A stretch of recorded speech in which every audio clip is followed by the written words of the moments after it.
Hi everyone, welcome back to Crochet Rocks. Tracy here, and this isn't the usual view that you see when I video, but I'm going to unbox, well I've shown it already, but I'm going to get it out, have a look at the new Clover Yarn Ball maker. Well, it makes cakes, so I don't know why they call it ball, but I'm going to give it a try out and see how it is. Now, I've got high hopes for this because I've used one of the very first ones I had, I think was a Knit Pro, just a little one.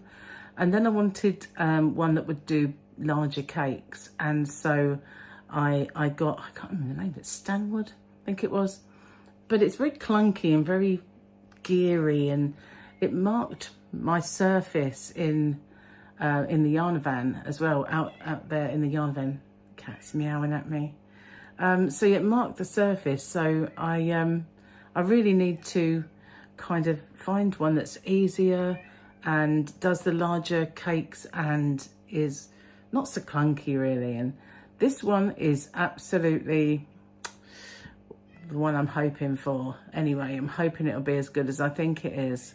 Gonna have to give Fluffy some attention in a minute. She can hear me. So I'm gonna pause the video in a sec and set this up and we'll try it out. So but it is the Clover, and so therefore, as it's Clover, it is a little bit more expensive than say the Knit Pro ones that you've seen out on the market, but maybe not as much as the Stanwood. So I'm going to give this a try, so bear with me a second while I get it all set up. And in the meantime, if you haven't already, don't forget to hit the subscribe button and the notification bell. I'll see you guys in just a sec.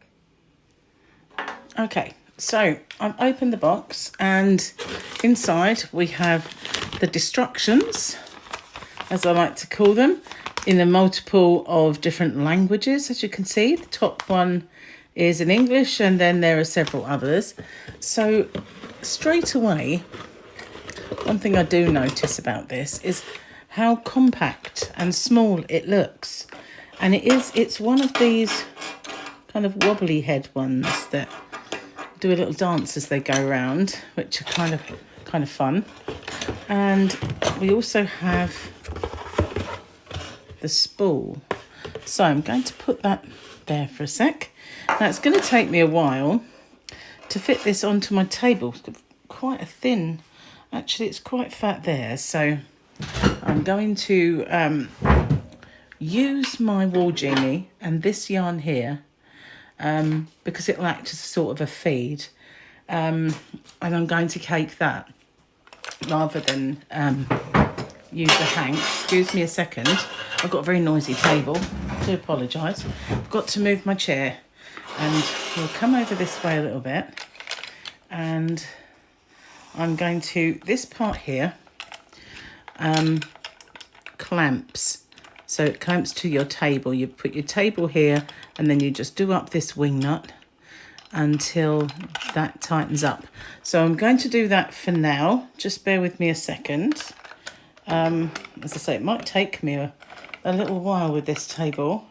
Might, bit middle I suppose would be best. Just bear with me a sec. I can do quite. All right, then we're cooking. We are cooking. Well, it does take a while to tighten. But what I like about it is all the gearing, all of the metally bits are encased. So bear with me just 1 second while I position this so you can see what I'm... Okay, so I'm just continuing to tighten this. And so I've got the table between it and the clamp, and I've tightened up my wing nut, and that is good and tight. That's not the first thing it tells me to do on the guide, but never mind. It doesn't really matter what order you do them in. So this is your, what do they call it? Let's call it the official term. D is called a yarn guide. So we push this until it clicks. Not gone click. Why are you not clicking? Am I too tight? Maybe I'm not pushing it hard enough. Maybe I'm pushing it too. Okay, click. Why are you not clicking? That's strange. What's gone wrong? We need to sort this out. Why are you not clicking? Why are you not click? Okay, I'm going to take it off and have a little look. It's probably something that I've done. It won't come off the table. There we are. Okay, so here it is. You can see underneath there's a little lug there. It just needs to see, I wasn't pushing it hard enough. I was a bit too scared to break it, and I shouldn't be, because it's not flimsy. So I shouldn't have been so gentle, I guess. I should have just given it some welly. But now I've kind of got to undo my wing nut a little bit more. See, I like to do this without practice, because you're going to get it out the box. You're not going to practice, are you? So this is how I'm getting it out the box, and that's how it is. It takes a while to do up the wing nut, so do bear with me a second. We've got a lovely view of my partner's trainers there. They're the ones that he works in. Very nice. Not. Okay, right, wing nut's done. Now we have this, and it's got these little lugs, and so has this part. You can see there's a cutout. So we can pop that in, and it will turn. There we are. It's nice and in place. I don't know why Fluffy is meowing. I have fed her, but who knows? She's got water. She's got food. She really wants to go back out again. I don't know where the end is. Okay, what's gone on here? There we go. So we've got the end. We need to put that over there. So now we get the end of our yarn, and you can do this. You can be really fancy, but I'm not going to do that. Sometimes I get it straight away. Other times I don't. Goes through this little pigtail, and then across here through this guide. You pull it down, and now it should be as easy as turning this here handle.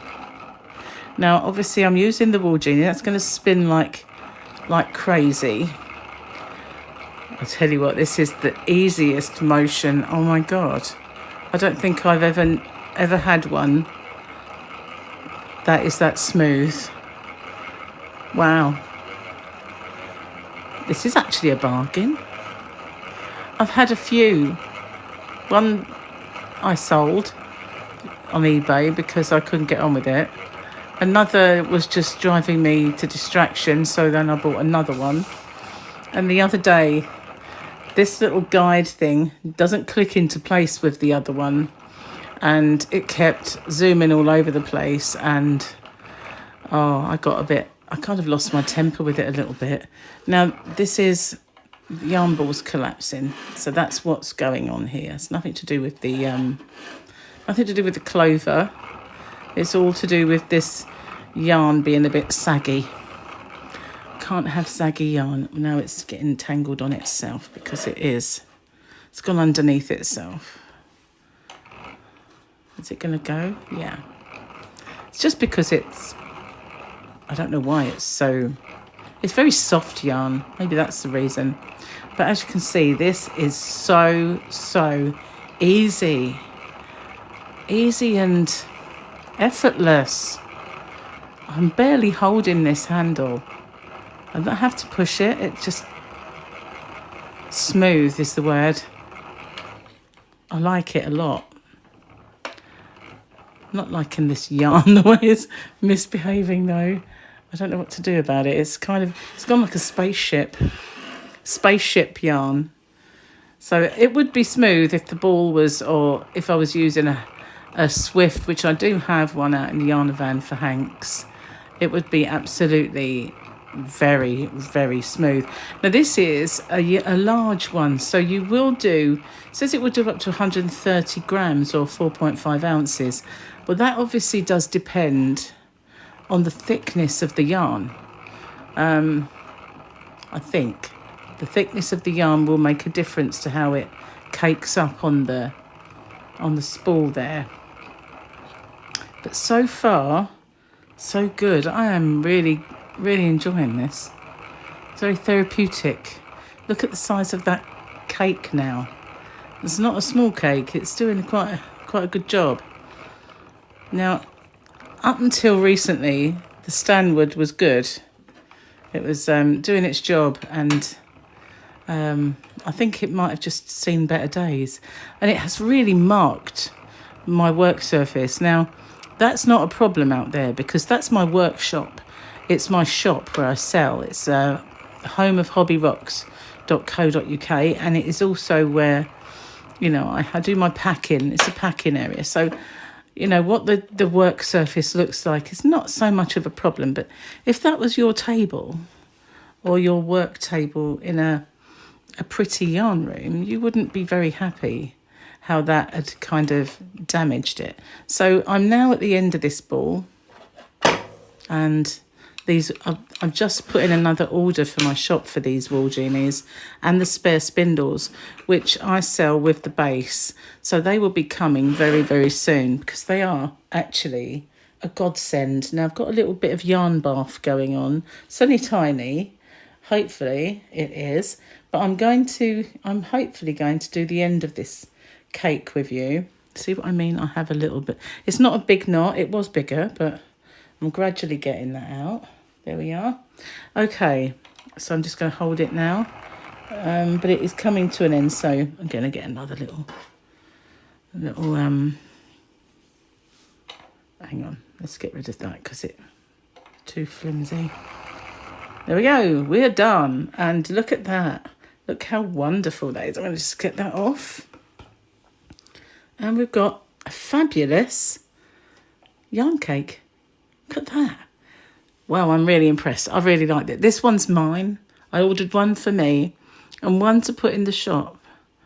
So I've only got one for now, but I can get more. But if you're interested, they are at hobbyrocks.co.uk. I do ship worldwide. And, well, they are squish. Look at that. That is fabulous. I really like that. That's my fault. I was just pulling my cake about. But wow. Yeah, I like it. I like it a lot. So the others, well, they're relegated now. This is my yarn cake maker from now on. It's brilliant. Okay, well, thank you so much for watching. Sorry about the teething troubles, but I like to leave that in because, you know, I like it to be authentic, and how it comes out the box, how I put it up for the first time is basically how you would. So I like to show you rather than be all polished and know beforehand, which, you know, it's not the way it is it? Anyway, thank you for watching. I'll see you guys on the next one. Bye-bye for now.